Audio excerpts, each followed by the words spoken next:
don't know who that person is, we always let them introduce themselves. Officer Hand is a very integral part of what me and Sister Martin attempt to put together in the community. As I stated, she goes into schools and she deals with young people. We have learned that, as I just shared with you, I wouldn't say anything about the police officer behind their back that I wouldn't say, to their face. All police officers are not bad. I just had the opportunity to, work with the police officer for going back for the last 40 years when Bishop Robinson was police commissioner. I worked probably with around 9 or 10 police commissioners, but I always find officers that, that had a passion for the community. And Officer Aide is one of those officers, and I'll let her tell you about herself and what she do, and you can go around and introduce yourself. Really, this is the person you're going to thank, because Sister Martin is responsible for having y'all come to the table. Because, normally when we do the training, I charge people for the training, but she decides she wants y'all to have it for free. So, God for our favor, y'all, okay? Because of this thing. Good evening, everyone. My name is Officer Hand. I've been with the Eastern District for about 2 years and as a complete officer for 3 years. I was working in the NCO unit, which is Neighborhood Coordinator Unit, where you saw me. That's the unit I was working with, which we do a lot of interactions with the community. So now I'm back into patrol. I myself, I have a nonprofit. We do kind of up and coming, do a lot of stuff with the communities over in the Eastern District. I'm just here in support of Ms. Martin. This year, the trauma response, I know on some of our calls, we require the trauma response team to come out. So me having a little bit of this knowledge will also help me with my calls as well. So we'll go this way. For those who don't know, this is Sergeant Wallace. He's been with me for a while, and I'll let you introduce yourself, sir. My name is Larry Wallace, Sergeant Wallace, and as Dr. Andre Humphrey said, that I've been with him for a while, and it's great.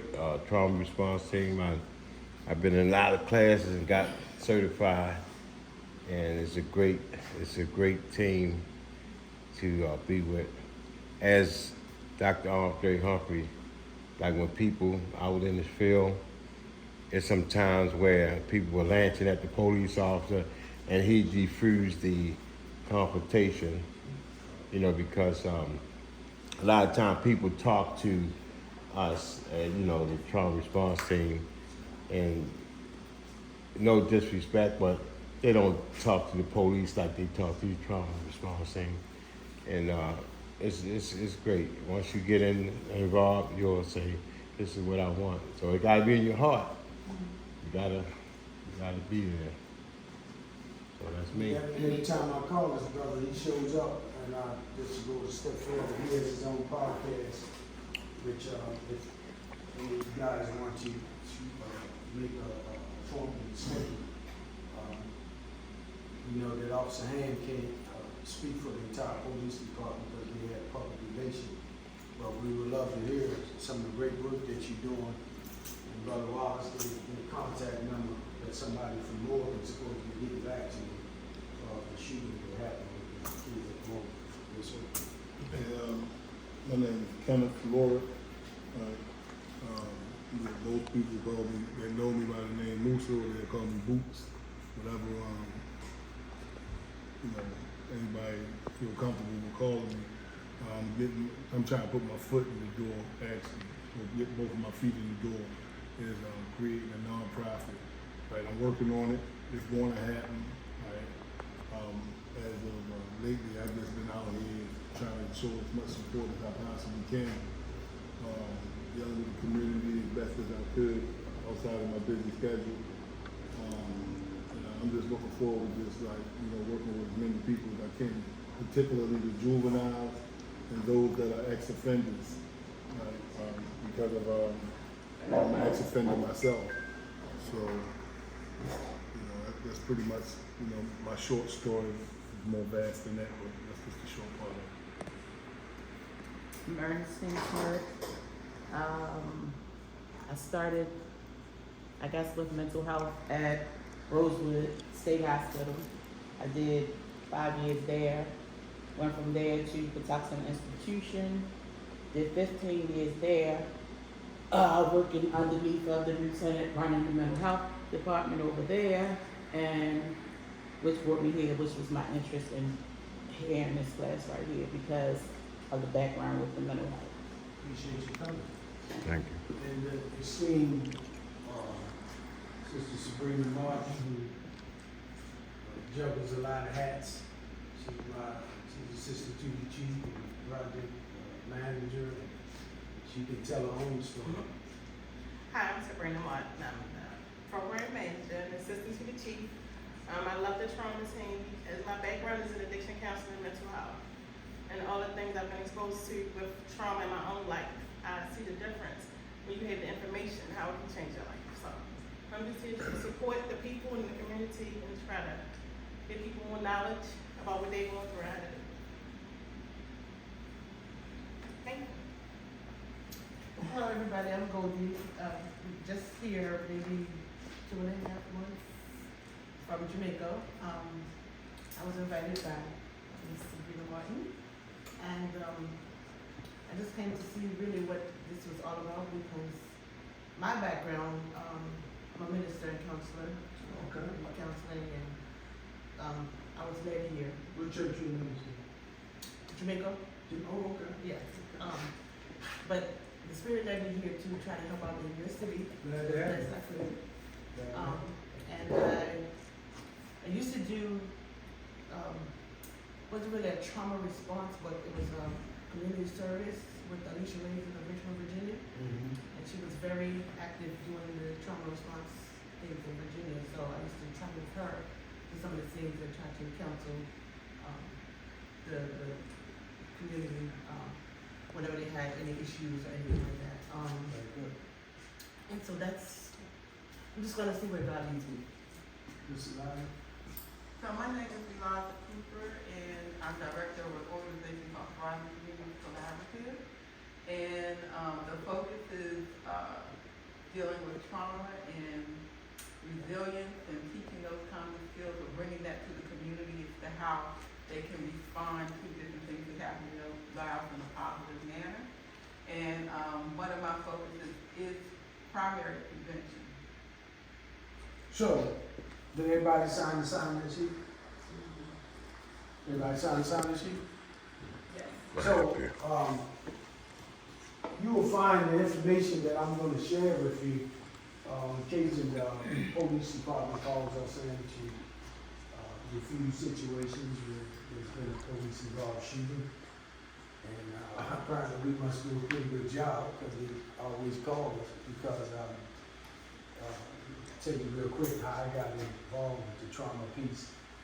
My son was 23 years old, came home from Hawaii and found out that his stepdad was abusing his mom. His stepdad was a former state trooper, former Howard County police, and him and my son got into an altercation. If you know anything about Marines, they teach them that they can do 5 men at a time. You build them up, hype them up, and my son got to fighting, my son got the best of him. And as he was walking away, his stepfather killed him, shot him in the drug bag. So I take this very personal, because if it wasn't for the grace of God, and I didn't have God in me, I would be like most people want to seek revenge. But the Lord has allowed me to take sour lemons to make lemonade. And in my 36 years of doing this, I've never but twice had somebody say that they didn't want to help. Because today you will get to recognize the terminologies and the symptoms for the psychosis. And a lot of times people are traumatized and don't even know it. So we have a lot of it going on in the schools. You've been on the scenes with me. You've been on the scenes. Officer Hayes knows. So today, we're gonna define vicarious trauma, the traumatizations, the secondary traumatic stress, compassion, fatigue, burnout, resilience, and various resilience. Discuss how working with a traumatized population affects emergency medical service staff. Discuss the impact of vicarious trauma on organizations and identify particular strategies that enhance both personal and professional resilience. So, the expectation that you have today, I'll let you know, a lot of people won't get involved in this work because they think that you have to have a, turn this phone on, excuse me. You have to have letters behind your name, in front of your name, PhD. I do have a PhD in Bloomberg, certified to teach this and to give you certification. The reason why Hopkins won't give out certificates because after people take the training, they think they're professional. In this class, you'll learn what not to do, the do's and the don'ts, what to say to a person that's been traumatized. I've had people come out and someone was traumatized and they relate their own experiences to that incident. One guy was shot 3 or 4 times, and one of my respondents told the lady, yeah, well, I understand, because, when they hit my son up, they hit him 15 times. You can't say stuff like that to people because there are triggers. And in talking to some of my colleagues, in my fixation, in my mind, Officer Hand, I was telling people that you cannot heal from trauma. I think you and I had that conversation. But that's not true. You learn to deal, you learn to function, and you learn how to get over that situation, but there's always triggers. So you can heal and you can bounce back, okay? So the expectation is that we can be immersed in the suffering and the loss daily and not be touched by it is as unrealistic as expecting to be able to walk through water without getting wet.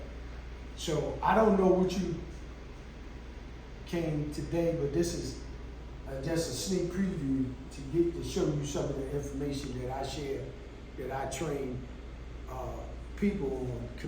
There's a community trauma response, there's a trauma response, and there's a trauma training that I do, that I critique for police officers, because I give them better tools to put in their tool belt, because I was one of the ones that when the police shoot someone, I would say, you didn't have to do that, it didn't take all that, but you gotta wait and find out what's going on. And they used to tease me when I first did my driving law almost 40 years ago. Police have a split second to make a decision. And at the end of the day, you correct me if I'm wrong, at the end of the day, they want to go home too. So I used to say to them, they said, Doc, if somebody running and you tell them to freeze and they go and they dip, we know you're going to have prayer with them. That's why I don't carry a gun. Because y'all be seeing me on the 6 o'clock news, because the way that crime is now, the things that law enforcement have to go through, I'm not gonna let nobody spit in my face, I'm not gonna let nobody disrespect me, I'm not gonna do all that, so, but I guess they're trained, they built that way, they're trained, you have to, I don't know, but I'm just saying, at the end, if you wanna ask Officer Hand how she feeling about certain things, you don't have to give her an opinion, and I don't speak for her, and I don't represent her, because we work together, and I never tell a police officer how to do their job. Does that make sense? Mm-hmm. But I'm saying my whole intentions is to help them to stay safe. Have y'all ever seen somebody try to put an alcoholic out the church? Have you ever experienced that? They become very combative, very loud. Get your hands off of me! So you have to learn the techniques, and you have to learn how to, deal with people.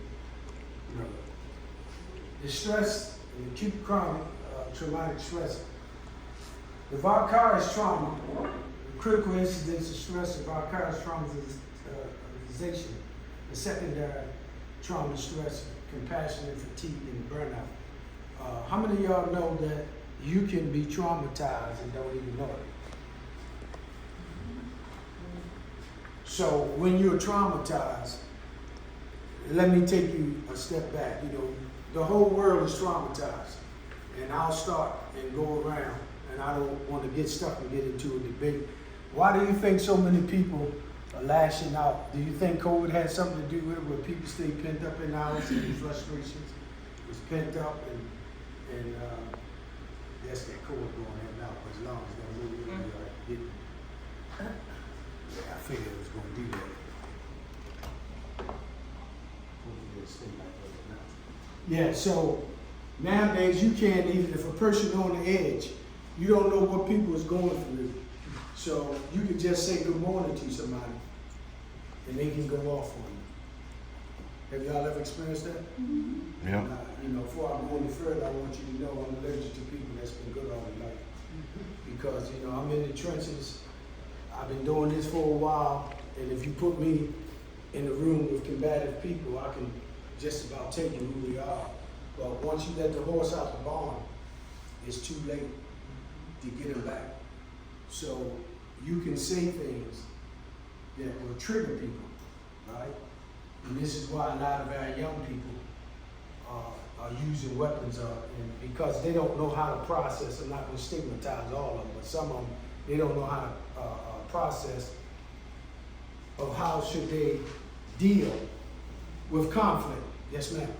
So it kind of just, I think it's my dress so long you keep hitting the court. It kind of just played out just what you said the other day in the incident that was on the news with the young man who was walking down the street kicking like the dirt bikes. And then let me just move.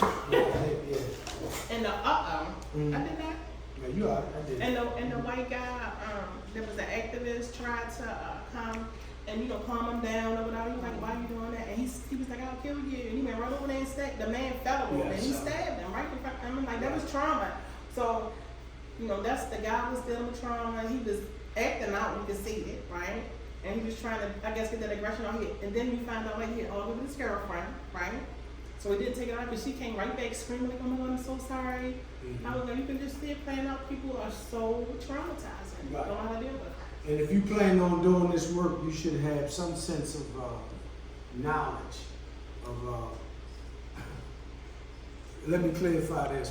When people say to me, when I was working at Hopkins, and they say, "Dr. Humphrey," they say, "So when you gonna put your white coat on and go into the hospital?" We gotta use that. Those titles that we have, especially clergy. Some people think that clergy have all the answers, and they don't. We have to learn to stay in that lane. You can be trained. You can be trained. You called me with the situation up at Woodside with 5 kids got shot, and 1 got killed. Out in Brooklyn, everybody. But guess what? It's everybody's fault. It's not the commissioner's fault. So I used to be that person. Like I said, when I seen things happen, police was chasing the guy one time, rolled up on the curb, down on Greenmount Avenue, across from Greenmount West. And I said, he ain't had to do that. He don't take all that. Come to find out, this young man had just snatched an 85-year-old woman pocketbook, and he had a gun on him. So what they supposed to have, cake and ice cream with? No. So I get it. I've been on both sides. So how should that man have dealt with like the activist when he saw him kicking him out? You can see that guy was going through something, right? He's sitting there with his girlfriend. Right. Well, if you train to have any kind of training in mental health, you would know. Just like some people you can't walk up on. But if you have the training, you know that from driving the cab and all that. You just, if you play it safe, and not bringing God into it, but I'm saying if you play it safe, and you've been out there in these streets, just like when the young kids see this, Popo, but when I tell them what my role is, I was a chaplain before I was doing this, when the chaplains had badges. But a lot of them was abusing, so they took the badges back. So I have to identify myself. There's not too many too many incidents in Baltimore City that I haven't responded to, mainly when it came to those children. Mackenzie Elliott, Taylor, the girl on Emerson Avenue. You know what I'm saying? Yeah. So when we get stressed out, you can't help other people if you jacked up. You should not try to deal with people in their traumatic incidents when you've been traumatized. Because people can tell. When you're trying to talk to an individual and, you're trying to make them feel like it was their fault, or you become argumentative with them, you can't do that. You gotta let them have their space. Let them vent. When I go on the scene, I tell the people, look, here's my card. If you want to talk to me, and if they say they don't want prayer, I know something going on. I don't want to talk to you. I ain't crazy. I don't need none of that. You give them their space. Because if you don't, you're going to wind up in a situation that you wish you wouldn't have got into. And with our young people, for me working in the Department of Juvenile Service for over 20 years, they will tell you, they will be clear. They will tell you what they want. Don't lie to them. Don't tell them what you're going to do to them. Don't judge them. And if you do these things, look, you can come and put your feet on the table. They're going to look out for you. They're not going to hurt you. I'm telling you what I know. They used to run away and come to my house looking for me. I don't even know how they knew where I lived. But I'm just saying, it's about building relationships. It's about building relationships. And I'm saying, whether it's 5 or 6 people, what I'm going to give you, I'm going to give you some tools in your tool belt that you can walk away and say, hey, look, I recognize this. I recognize these symptoms. Let me ask y'all a question. If a person came in here right now, and if it was 100 degrees outside, and this question is not for Officer Hand, because I'm sure she would know what to do. They come in here with an overhaul coat on. Would that arouse your curiosity? Well, some people would. They come in church like that. You would know. Yeah. They come in screaming, you got any change on you? And you say no. Oh, that might. That's right.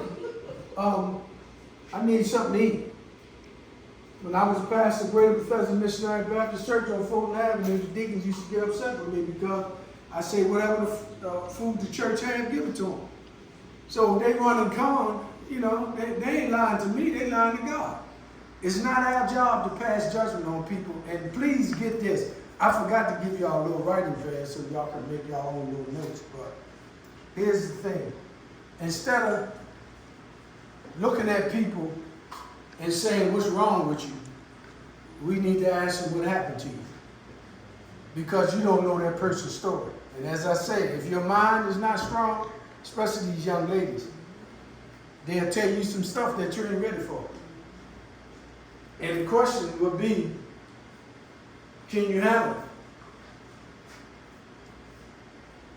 You probably can handle it. Because, on the other side, you become combative and you don't have no choice. You can't stay out that person's way. So when they become confrontational, if you feel as though they're a threat, if I swing it to hit you in your face, what's your reflex going to do? Huh? Look, Okay, we'll get you there. but I'm supposed to block it, Yeah, but that's right. Right. I'm supposed to block it. Fight, flight, or freeze. Yeah. And we'll get you that later. So I walk up to you, trying to pick a fight.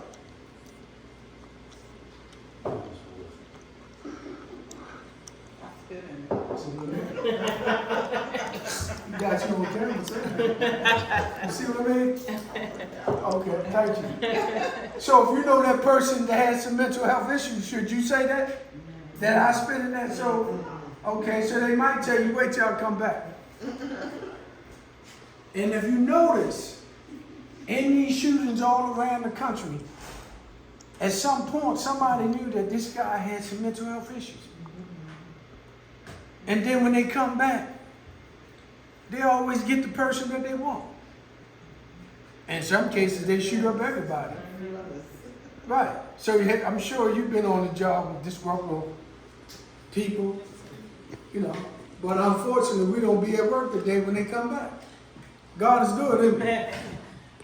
So after I get you a portion, any question that you want to ask me about your trauma, I'm going to answer it for you the best of my ability. Because I want you to know that I know what I'm talking about. I've seen so much in this city. I've seen little kids' heads decapitated on Park Heights with an uncle from Honduras because he didn't pay the ransom. Head cut off. I've been down the morgue seeing young people faces blown off, and it becomes, I come home and I tell my wife, you know what? And she said, you see how you got your hand? And she said, you know what? I don't want to hear that. Can you call Sister Martin? Can you call Brother Wallace? Because after a while, it takes a toll on you. And if you can't, I know a lady that worked open heart surgery and shock trauma, and I've been in shock trauma so many times. She did open heart surgery and saw all kind of blood, but then when she cut her finger in the kitchen cooking, she passed out. So, when we talk about stress is pressure exerted upon the object that can either strengthen or weaken us. Stresses, stress response, strengthen, weaken. Now, the mind can play tricks on us. The quickest way to a nervous breakdown when you're not getting enough sleep. And I don't want none of y'all to think that I'm psychotic or I might need to check in. Have you ever gone to the bathroom late at night and you thought you saw something move or run across the floor? You've been good all your life. I know you ain't experienced that. Have you experienced that? Probably. Offhand? I wouldn't say I might saw something, like I heard something. Okay. Have you ever watched a movie that was so scary? I don't want to shoot you. Okay. Have you ever watched a movie that was so scary you start checking the locks and stuff and out? Okay. What about you? Yes, I checked the I'm lock. glad somebody's real. That's all. That's okay. No, I'm just being humorous. That's okay. That's okay. I'm being, yes, sir. Okay, we're going somewhere with that. So I'm speaking of the nervous system, because when you don't get enough sleep, you can become irritable. And have you ever had that co-worker you said that I ain't for it today? And if they say something to me today, it's on. That's right. And with me, Brother Wallace knows, I don't make decisions and if I'm upset. I don't, because once it come up and you say it, and then the first thing people say, oh, you a pastor, you don't supposed to be talking like that. So I supposed to let people point their finger in my face, and the Bible say turn over cheek, and that's been misquoted, because you only have two cheeks. You got one on the left and one on the right, so what I supposed to bend over, let somebody kick me in the eye. So people get it twisted. You understand? So we perform, you know, the stress on the curve, the performance, the fatigue, the exhaustion, laid back, the inactive, too little stress, underload your circuit. You know, the optimum stress, too much stress, overload, is just like a circuit breaker in your house. And years ago, they used to just have fuses. So if that fuse couldn't handle that overload in that circuit box, the house could burn down. That's why we have circuit breakers now. So when a circuit breaker trip, you can go in the box and do what? No. Oh, today? Yes. Oh, put it back on. Thank you.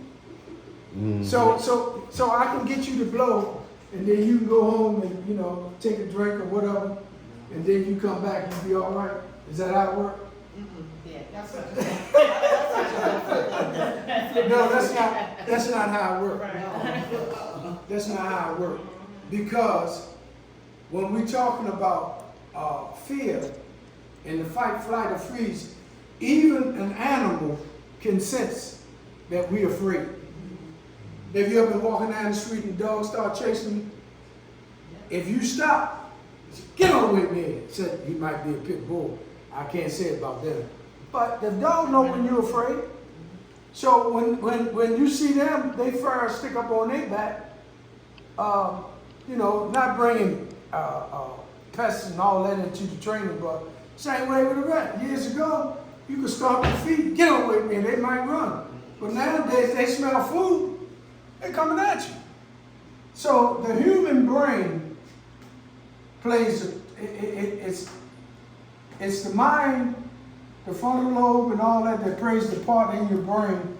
The left side where you do the thinking, the right side where you write and all that, the senses where you smell and touch and all that. It knows, like when you jogging, the brain sends a signal to the heart. Slow down. So you keep on, what's the next thing gonna happen? Have a heart attack, right? But some people feel like that they don't treat their bodies like they should as a human being. Drink plenty of water. If you're dehydrated, do this, do that. And people just think that they can put all kind of stuff in their body and they're gonna be all right. And I hate to say it and not stigmatizing our young people. A lot of our young people are obesity, sick. They don't even know it. Diabetes, heart disease and all that. So we must eat healthy. And you know, stress is the #1 killer too. So when we dealing with stress, we dealing with trauma, we dealing with hyperventilation. When you get, you know, people say, well, can men have menopause? Hello, talk to me. Can it? Menopause. How? It's called menopause. Well, can men have menopause? Yes, they can. Okay, so when your brain triggers, in the chemistry in your brain, the pores can come out and hyperventilation, where your hands start sweating, your blood pressure go up, you start shaking, and if somebody put you in the corner, put you there, and you can't go through the wall, especially if you have a weapon. And this is what people don't understand with law enforcement when they have to eliminate a threat. Can you imagine that? You walk up to, I'm looking at you, but I'm talking to Sister Martha. Because I know she's going to have something slick to come out of her mouth and say, I know she's going to say something. No, I can only imagine, like, Right. I can only imagine. So Officer Hand walks up to a normal person, and then she's there with the intention to help. And they pull out a gun. Well, she's trained to approach the term outcome. Because depending on where she are, you correct me if I'm wrong, you know, if she know her environment, especially her sector, she probably know who's on first, who's on second, who's normal, who's not, and she's not gonna approach a person that has some mental health issues, right? My first time I ever seen an officer do what she did when that lady needed a leg wrapped up. She told her to go to the hospital. That's what I'm saying. So people don't get it. You get back what you put out. And you know, it don't take a rocket scientist to know somebody cares. But we got to get out of that mindset that I tell people all the time, the police and the preacher in the same boat. Nobody likes police officers, some people, until they need them. Preacher, people ain't been to church in 20 years. Somebody in the family died. I got to call my pastor. I don't even know your name. What's your name? You know, you ain't on this road. And get upset if you don't let them do the eulogy of the church. So I've been there.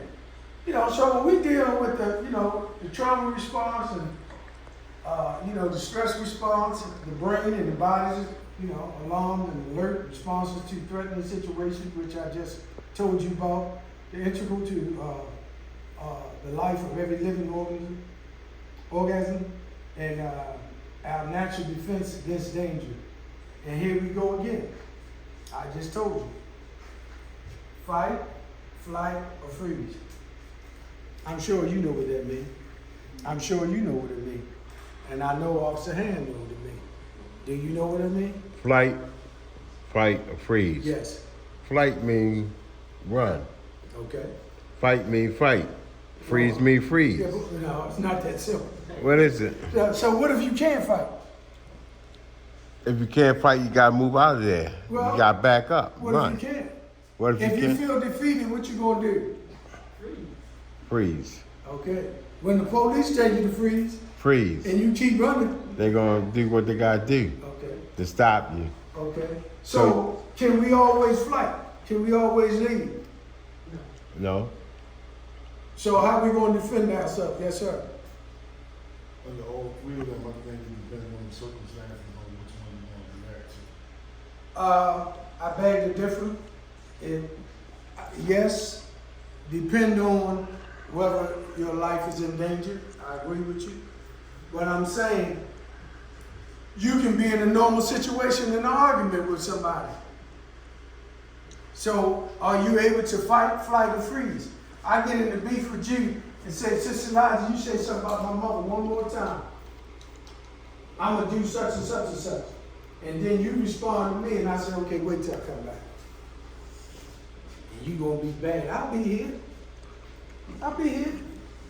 Bang, bang, bang. That was your window opportunity to leave. Well, I'm responding. Brother Kenneth said, it depends on the circumstances. It depends on the situation. In normal situations, okay, I'll put it to you this way. You come to the door and you see a grizzly bear, and your back is up against the wall. What are you going to do? You going to try to fight the grizzly bear? You going to try to flee? Or you going to freeze? Sometimes the panic attack will cause you to freeze. People that's been known to be professional swimmers, when something come up and they panic, they forgot how to swim. So it depends on the situation.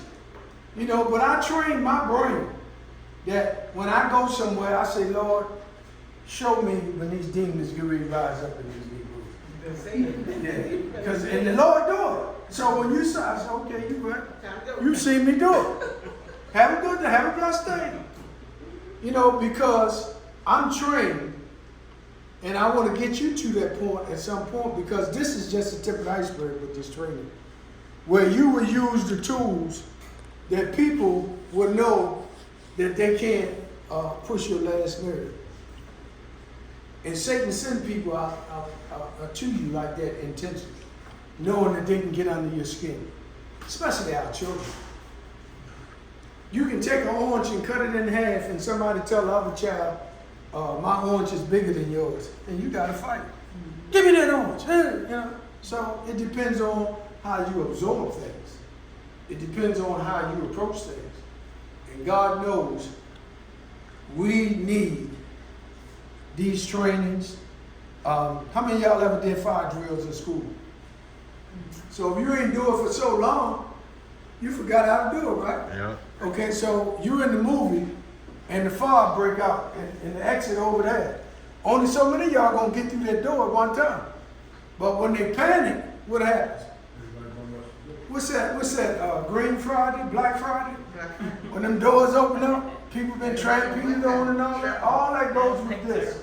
And when you get to a situation where somebody have you sweating, perspiring, you know, even though some people had swollen glands of blood and you sweat it out, or your heart rate start beating fast, and you know you're breathing in more oxygen, and your muscles tense up, and your pupils are dilated, and this deals with the artery, and it's heightening awareness, and the bladder, your bowels tighten up, and your bladder and all that. When you get to that point that you feel a certain way,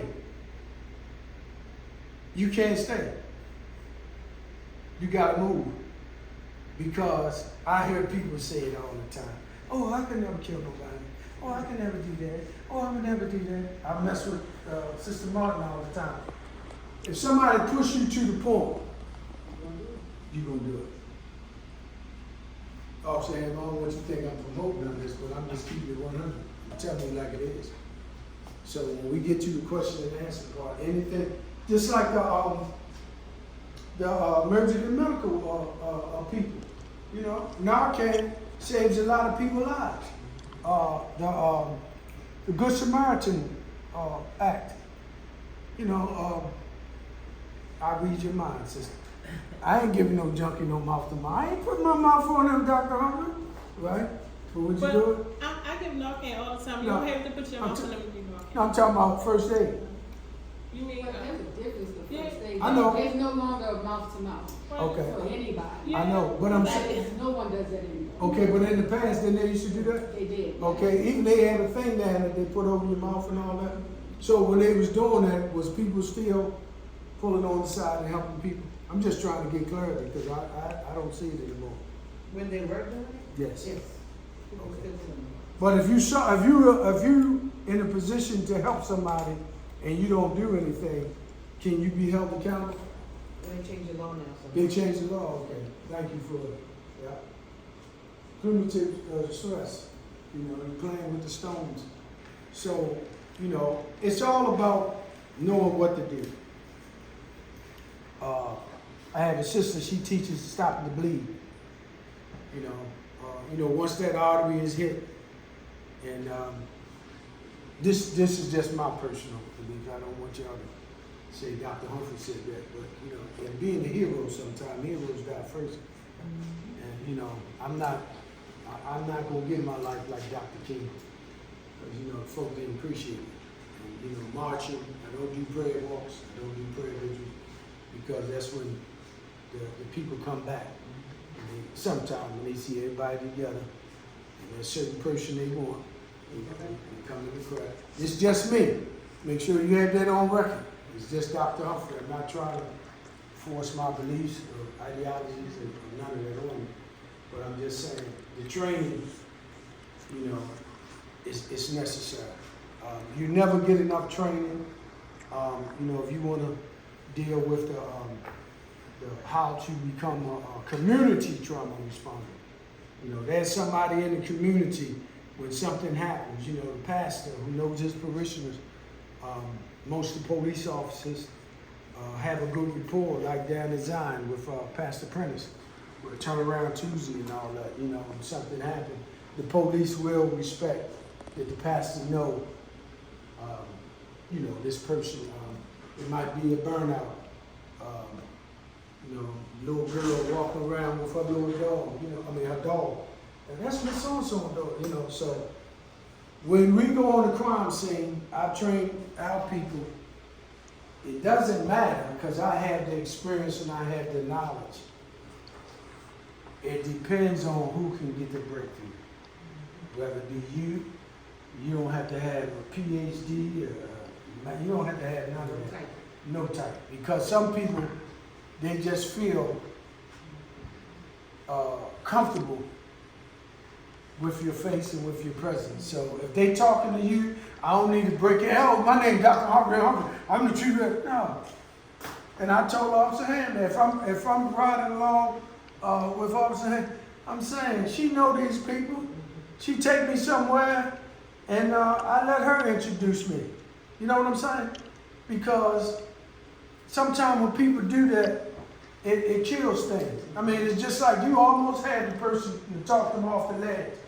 Then you got a moron come say, you ain't trying to kill yourself, go ahead and jump. No. People do that. You know, Dr. Kaborki, assisting people to kill themselves, you know? So if you have the information, use it wisely. You know, taking a closer look. Trauma, traumatic stress, narcotics, traumatization.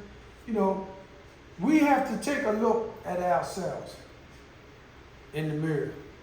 You know, when I was in seminary, my professor always said, Dr. Humphrey, what would Jesus do? Well, I ain't Jesus.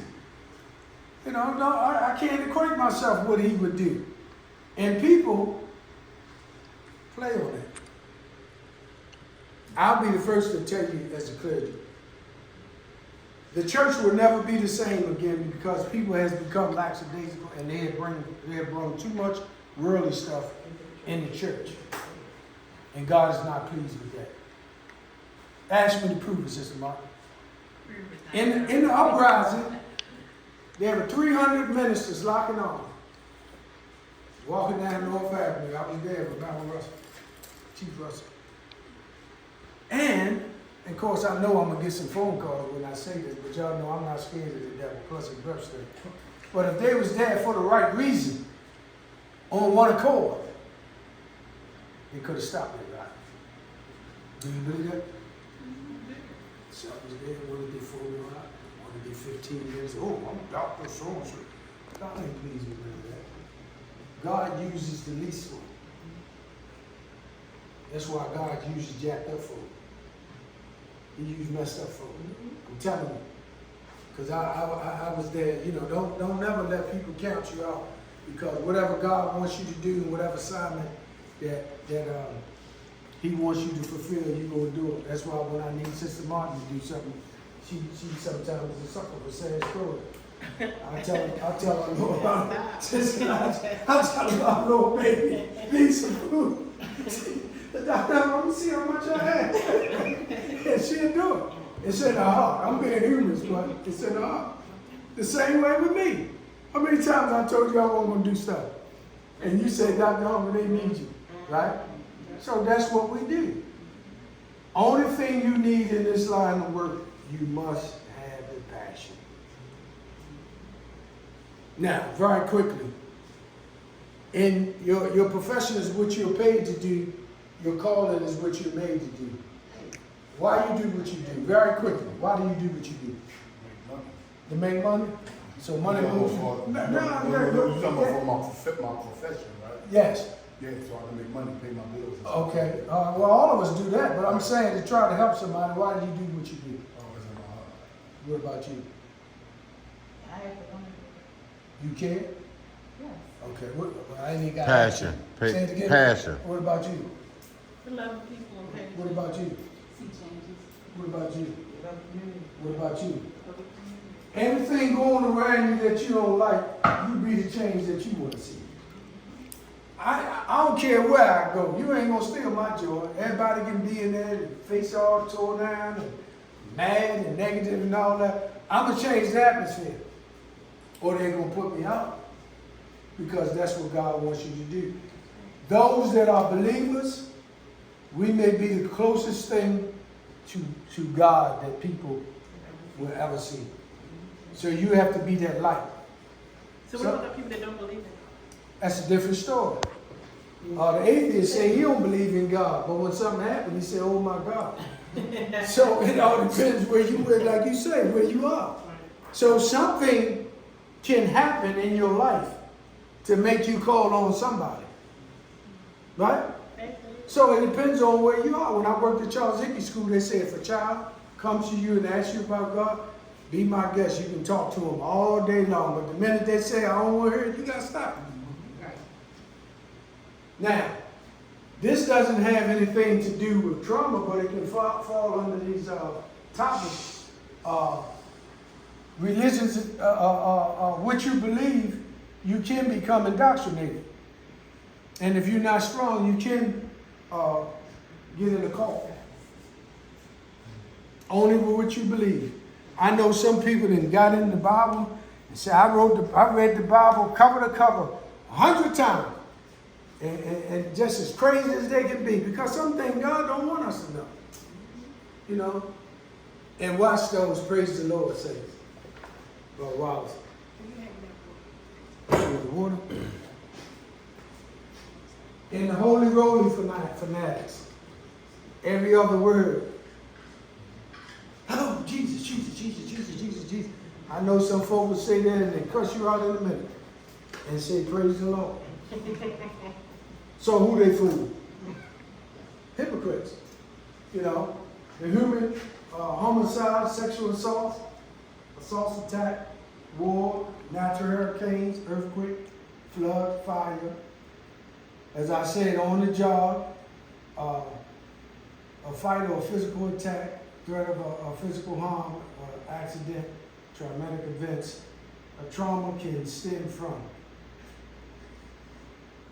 It's a little blurry, but childhood abuse, neglect, war, other forms of violence, medical interventions, physical emotions or sexual abuse, accidents, natural disasters, grief and loss, witnessing acts of violence, culture, interpersonal and historical trauma. Okay. Some people, when you say trauma, people call me on the side and say, well, Dr. Humphrey, did you need shock trauma? So when people think about trauma, they think about a terrible accident, right? But when we deal with trauma of the mind, and how do we know if a person is traumatized? They become withdrawn. They don't want to hear what you have to say.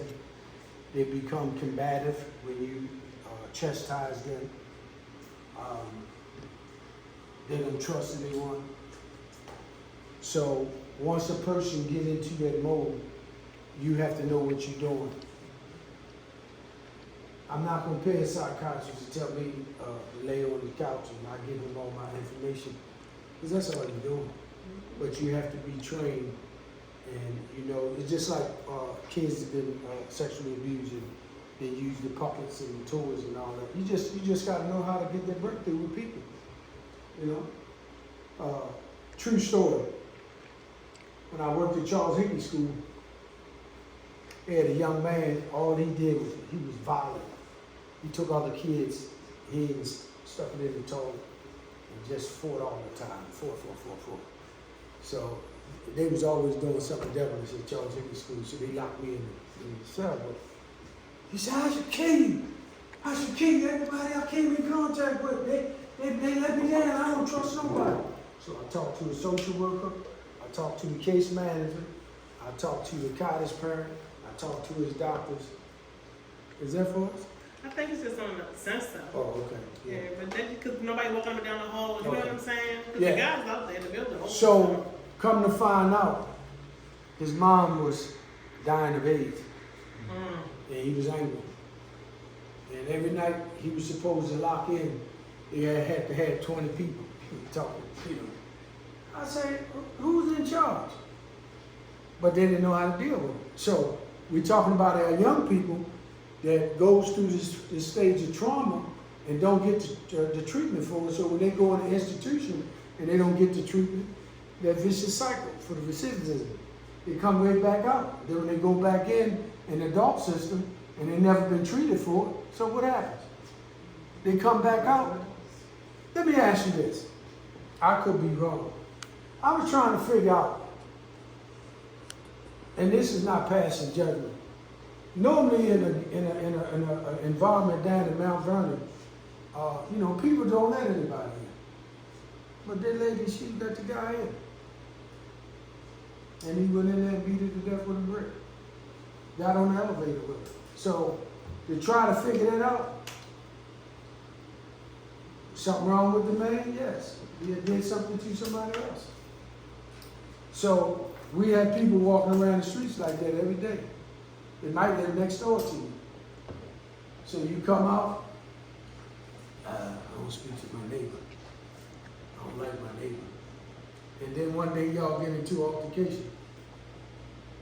Remember the man in Brooklyn shot the 3 people because they was having a party and he parked in his parking space? So little simple things like that. We just got to be careful. What makes an event traumatic? It involves a threat, real or perceived to one's physical or emotional well-being.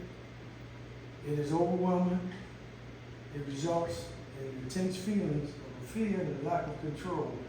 It leaves one feeling helpless. It changes the way a person understands the world, themselves, and others. Do y'all agree with that? How many of y'all, when y'all was young, believed in the boogeyman? I did. You said you didn't? I did. What about you? Yeah. Amen. When you found out he wasn't real, what happened? Sister Martin still believed in Santa Claus, but she found out that he wasn't real. What happened? When you found out that there was a myth, what really happened? Seriously. Make you mad? So when you found out your parents was the Santa Claus, Okay. You really believe that once Christmas, Saint Nick got stuck in the chimney? You know, the myths that people tell us. So when we don't know things for ourselves, it's tradition. I just told you, you can become indoctrinated through religion. You know, I became a Baptist because my parents was Baptist. And I asked some people, why you a Baptist? They say, because John the Baptist was a Baptist in the Bible. So do we really know? That's why I don't debate religion, I don't debate politics, and I don't debate sports. Because I've seen people go to blows with that. We find the traumatic stress. Traumatic stress. Traumatic stress is the stress response to a traumatic events in which one is a victim or witness.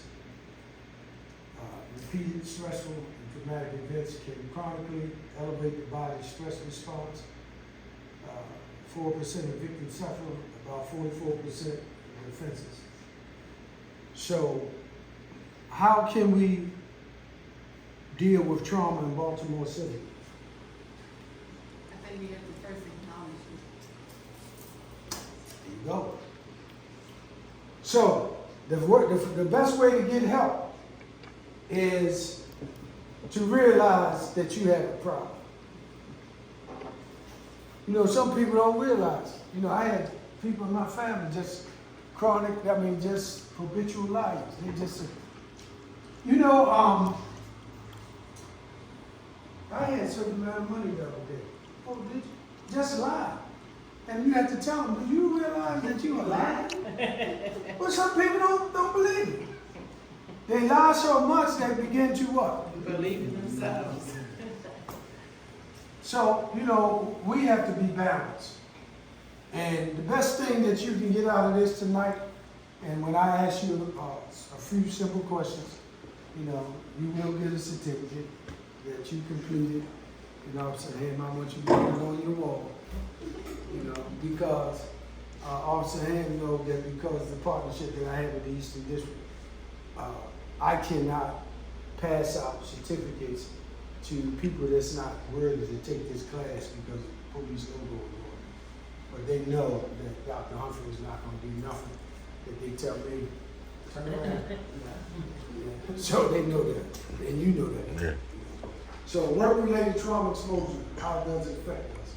Narcotics trauma, empathetic strain, compassion fatigue, PTSD, secondary, critical incident, traumatic stress, indirect trauma, burnout. Can you get a burnout? They show in the public, but do you know what a burnout is? I would say, you get burned out at work, working too much. Right. So, you know, when you become sick and tired of being sick and tired of being sick and tired, you better do some self-care. So basically, this is talking about understanding the difference between traumatic stress and bronchitis, traumatization, traumatic stress, extreme emotional or absent of emotions, fearful, jumping, exaggerated, startle response, flashbacks. And we talk about the flashbacks. Something happened in your life, and somebody carjacked you, and I walk up on you, and you've been startled, and I walk up on you and scream. Could that be a trigger? So, if you trigger somebody that have a weapon, you better be careful. Y'all have to go to the range so often to make sure you can hit the bullseye? Every year. Every year? So, if a person don't have self-control, I don't think they need to carry a firearm. Do you agree? Yeah. Absolutely. So, vicarious traumatization only involved with avoidance of victim survivors. Hypervigilance and fear. When I was telling you about, you know, when you get to that point that people is what is it, excessive behavior, you know, your stuff got to be in a certain order. How many times you wash your hands a day? I don't know.